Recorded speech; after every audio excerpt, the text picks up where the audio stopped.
Overseas, Thailand is bracing for a major outbreak of dengue fever. But first, scientists in the US have called on the World Health Organization to take urgent action to combat the Zika virus, saying it has explosive pandemic potential. Vicky Wong reports. The warning from the US scientists comes as Honduras, fearing an outbreak of the mosquito-borne Zika virus, began stepping up fumigation of homes and streets in the country.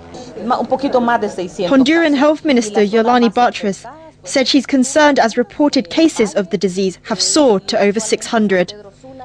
Zika, which has spread across from Africa to the Americas in 2014, is transmitted by the Aedes mosquito and could lead to a neurological disorder in which infants are born with smaller craniums and brains. Argentina has reported its first Zika case, joining 18 countries and regions in the Americas, with Brazil and Colombia among the worst affected areas. Health authorities in Colombia and El Salvador are advising women against getting pregnant for anywhere up to 2 years. And governments as well as the World Health Organization and the US Centers for Disease Control and Prevention have cautioned pregnant women to consult physicians before they travel to affected countries.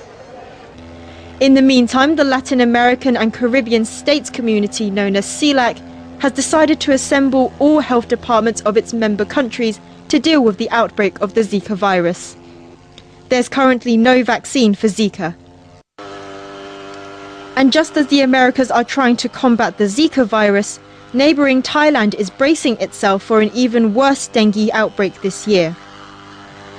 Experts there are warning the number of infections may be on par with the 1987 mega outbreak.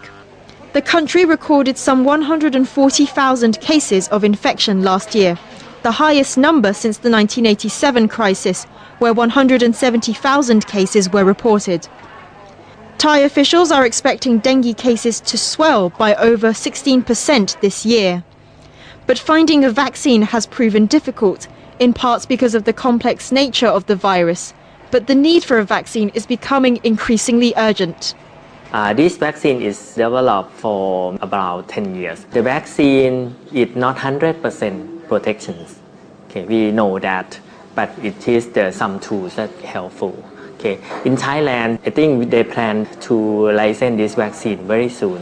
Okay, and once we got the vaccine, so I think it can reduce some, the problems of the dengue. There are also fears that the virus could mutate as a result of the immunity that has built up in the region. Vicky Wong, ATV.